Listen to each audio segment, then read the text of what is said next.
चुनावी घमासान जारी है। राजनीतिक पार्टियां अपने अपने दावे कर जनता से अपने पक्ष में मतदान की मशक्कत कर रही हैं। इसी को लेकर के एक रिपोर्ट दिखाते हैं। बिहार में चुनाव नजदीक है, मतदान की तारीख नजदीक आ रही है, लेकिन बिहार चुनाव का सबसे बड़ा मुद्दा जो होता है वो पलायन का होता है कि पलायन बड़ी तादाद में बिहार से लोग करते हैं और दूसरे प्रांतों में जाते हैं। कोटा की भामाशाह अनाज मंडी में इस वक्त हम हैं। यहाँ भी 5,000 के करीब जो है बिहारी मजदूर आते हैं हर साल और अभी भी यहाँ पर मौजूद हैं। बिहार में चुनाव है, चुनाव को लेकर इनके मन में क्या है, क्या वहाँ चुनाव के जो मुद्दे हैं वो इनसे जुड़े हुए हैं या नहीं जुड़े हुए हैं। जो राजनीतिक पार्टियां हैं वो पलायन को लेकर के कितनी अपनी जो घोषणा पत्र है उसमें दमदारी से काम कर पाती है, इस पर इनसे बात करेंगे। भले चुनाव बिहार में हो लेकिन कनेक्शन कोटा से भी जो है जुड़ा हुआ सा साफ तौर पर लगता है। जी, आप लोग यहाँ रहते हैं, यहाँ पर आप काम करते हैं, बिहार में चुनाव है, आपका नाम भी होगा वहाँ पे वोटर लिस्ट में, है ना? हमारा नाम भी है ना वोटर लिस्ट में। तो जाएंगे वहाँ मतदान करने? जी सर, नहीं जा पाऊंगा। बहुत प्रॉब्लम है बिहार में। मतलब इतना जान लीजिए कि हम लोग राजस्थान में इतना मजबूरी में है, उसका कोई हद हिसाब नहीं है। हम लोग को वहाँ रोजी रोजगार नहीं है। और कोटा में आए कमाने के लिए, जो यहाँ मजदूरी करते हैं, जो कमाते हैं, उसको हर हफ्ता घर भेजते हैं तो हमारे घर का चूल्हा जलता है। ये छठ पूजा है, ये दिवाली निकल गई, हमारे बच्चे बच्चे घर पे है। हम यहाँ कमा रहे, घर भेज रहे, तो जाकर के हमारे बच्चा बच्ची का दिवाली हुआ और फिर छठ पर्व होगा। अगर हम घर पे जल जाएंगे, हमारे घर पे दीपावली और छठ पूजा नहीं हो सकता है। इतना भारी प्रॉब्लम है। और आगे इलेक्शन के बाद तो जो नेता आ रहा है हमारे लिए क्या कर रहा है? कोई भी नेता कुछ भी नहीं कर रहा है। पलायन 22 साल से हमने कोटा में 2004 में हमने यहाँ आया हूँ।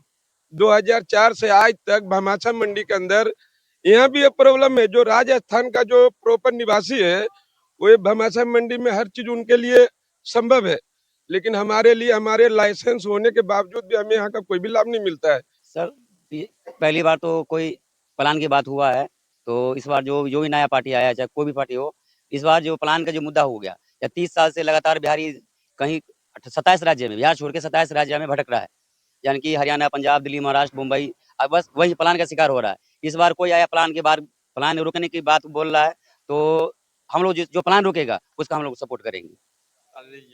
तो आप लोग जाएंगे चुनाव में मतदान करने के लिए? सर, जा भी सकते हैं, हम लोग चुनाव के लिए जा भी सकते हैं। तो बहुत बड़ा दर्द है पलायन का बिहार के लोगों में। जी, आप लोग यहाँ पर हैं, चुनाव बहुत नजदीक आ गया है बिहार में, क्या सोच रहे हैं चुनाव को लेकर के और क्या आप लोगों की भी मुद्दे चल रहे हैं चुनाव में या दरकिनार किया गया है? हम लोग के दरकिनार कर गया है वो आज से 30 साल पहले जिस टाइम जन्मे था उससे पहले से दरकिनार कर रखा है भारत की बिहार के नेता। जब भी तो राजस्थान में आके मजदूरी कर रहे हैं। मैंने भी मांग रखी है अभी इस चीज़ की कि भाई यहाँ पे 80% बिहारी भाई काम करते हैं और मंडी की व्यवस्था बनाने में उनका पूरा योगदान देता है। कई बिहारी यहाँ से 40 साल के 25 साल से काम कर रहे हैं, उनके लाइसेंस तो बने हुए हैं, उनको योगदान नहीं मिल पा रहा।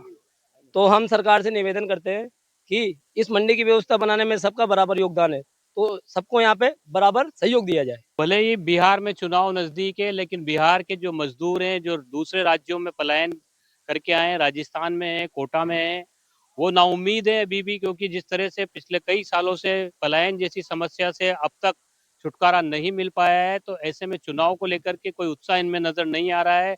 मांग सिर्फ ये की जा रही है कि अगर बिहार में ही उद्योग डेवलप कर दिए जाएं तो बिहार के लोगों को दूसरे प्रदेशों में जाने के लिए मजबूर नहीं होना पड़े। अब देखना होगा इस चुनाव के बाद में किस तरह की सरकार सामने आती है और सरकार जो वादे करके आ रही है उन वादों को कितना जमीन पर उतारा जाता है, ताकि ये जो दर्द है इसको कहीं ना कहीं मरहम लग सके। कोटा से सहयोगी हेमंत जोशी के साथ शाकिर अली, एनडीटीवी।